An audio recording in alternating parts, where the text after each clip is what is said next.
Supreme court of India के बाहर इस वक्त मैं मौजूद हूँ। अंदर प्रोटेस्ट से किरण के माताजी पिताजी मेरे साथ इस वक्त मौजूद हैं। पुलिस ने बाहर निकालने का आदेश दिया है सबको, उनके अपने लाजिम कारणों की वजह से। मैं इनसे जानना चाहूँगा, मेरे जीवन का एक कठिन क्षण है, लेकिन माताजी बड़ा फैसला सुप्रीम कोर्ट ऑफ इंडिया ने दिया है, अन्यायपूर्ण फैसला है, आप क्या इस पर कहना चाहते हैं? ऐसा फैसला पहली बार हमारे जीवन में आ रखा है।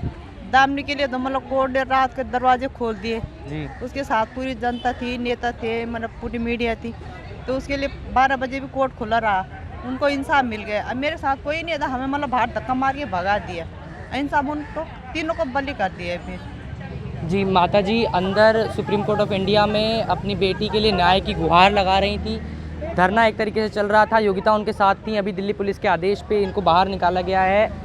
किरण के पिताजी मेरे साथ इस वक्त मौजूद हैं। सर, ये फैसला चौंकाने वाला है, बहुत अचंभित करने वाला है फैसला, बावजूद इसके कि निचले न्यायालयों ने इस फैसले को डेथ पेनल्टी को जो है विक्टिम्स को, एक्यूज़ को डेथ पेनल्टी का कन्विक्शन दिया था, सुप्रीम कोर्ट ने इसको बदला है।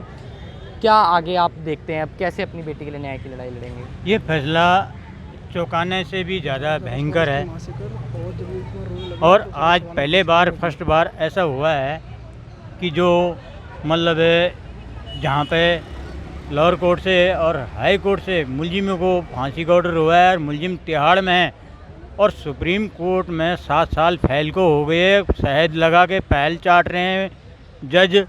और आज उन्होंने फैसला देना था कि मतलब किरण को फैसला मिलना चाहिए था कि उसके जो है कि न्याय, उसके मुलजिमों को फांसी का ऑर्डर होना चाहिए था, लेकिन सुप्रीम कोर्ट जो है दलाली लेके अपना जो है, जो जज हैं उन्होंने दलाली लेके और मुलजिमों का पक्ष लेते हुए उनको बरी कर दिया गया। क्या मांगने के खड़ा हो कि चलो मेरी बेटी तो गई ताकि और बेटों के साथ ना हो, और आज वो दरिंदे छूट गए। और पहले वो हमको धमकी देते थे कि हम बाहर आएंगे तो तुमको काट देंगे। अब वो जब बाहर जाएंगे तो हमारा, मेरे बच्चों को कुछ होगा, मेरे आदमी को कुछ होगा, तो उसका जिम्मेदार कौन है? ये सुप्रीम कोर्ट है उसका जिम्मेदार।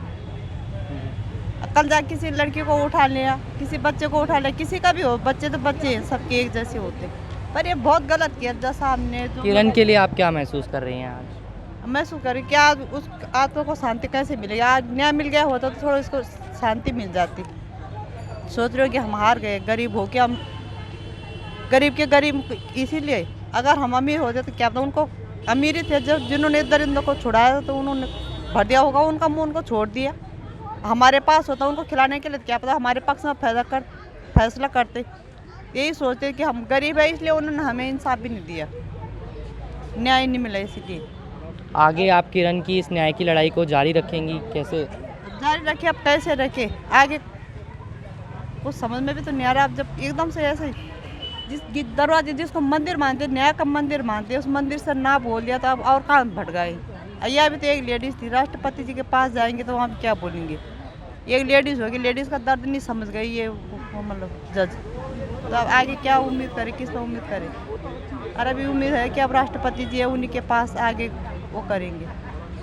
जी, द्रौपदी जी के पास आप इस हाँ। मामले को लेकर के जाएंगे? भारत समाज है ही काम, क्या रह गया समाज में? यही तो रह गया, अत्याचारी, बेईमानी, बेटी बचाओ बेटी पढ़ाओ बोलते हैं पर होता नहीं है। अब बेटियों को कहाँ तक छुपाएंगे हम लोग? पढ़ा या लिखा बाहर तो जाएंगे ही।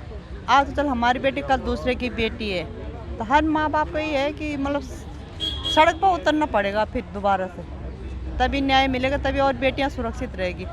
ये किरण आज डूबेगी, एक कल डूबेगी, एक परसों डूबेगी, ऐसे अंधेरा छा जाएगा हिंदुस्तान में, कहाँ से इंसाफ मिलेगा फिर? लिहाजा आपको लगता होगा किरण आपके साथ है इस लड़ाई में, आप देख रही है कहीं से? अब देख रही होगी, अब उसकी आत्मा जाने, सोच रही होगी कि कैसा देश है मेरा, काश मैं इस देश में जन्म नहीं लेती तो। तब कहते हमारा देश संविधान वाला देश है, ऐसा देश है। अब क्या करना है ऐसे देश है? हमने भारत देश के कम से कम ये था कि गोली मार देते हैं, ऐसे गोली मार देते, ये तो हमको ही मार दो ना, हम फिर लड़ेंगे ही नहीं तो छुट्टी। फिर जज भी खुश, वकील भी खुश, लोग पुलिस वाले सब खुश हो जाएंगे। मैं सच बताऊँ तो मेरे बेटे के समान है, मैं 11 साल से सोई नहीं हूँ। मेरी आत्मा को पूछना, जब भी आँख पहले आती नहीं, थोड़ी जब आँख लगेगी फिर उसका चेहरा नज़र घूमता रहता आँखों के सामने। एक माँ की दुख तो वो माँ ही जानती है। जब आप माँ मतलब बच्चे 5 मिनट लेट हो जाए, माँ बाप कैसे बेचैन हो जाते हैं। वो तो 11 साल से मतलब मैं इंतज़ार करी, इस फैसले के इंतज़ार में जी रही थी मैं आज तक। कि चलो कल न्याय मिलेगा, परसों न्याय मिलेगा, पर आज तक कोई, आज लास्ट दिन था तो आज ऐसे हो गया कि सब उम्मीदें टूट गई, मतलब ख़त्म हो गई उम्मीदें। 11 साल से न जाने कितनी अनगिनत रातें बिना सोए माताजी मेरे साथ खड़ी हैं, इन्होंने काटी हैं। किरण जैसी कितनी लड़कियां इस दरिंदगी का शिकार हो जाती हैं हमारे साथ। इस देश में हम लोग आए दिन ये खबरें देखते हैं। किरण के बाद निर्भया को इस दरिंदगी का सामना करना पड़ा था दिसंबर 2012 में। किरण का केस मीडिया में नहीं जा पाया, मीडिया ट्रायल किरण नेगी के केस में नहीं हो पाया। ललित जी के बेंच ने, आज ललित जी का आखिरी वर्किंग डे है सुप्रीम कोर्ट ऑफ इंडिया में, इस बेंच को लीड कर रहे थे जस्टिस ललित। उनके जजमेंट में ये कन्विक्शन आया है कि तीनों आरोपियों को, 22, 26 साल के लड़के थे जब उन्होंने ये घिनौना अपराध किया था, तीनों को बरी कर दिया गया है।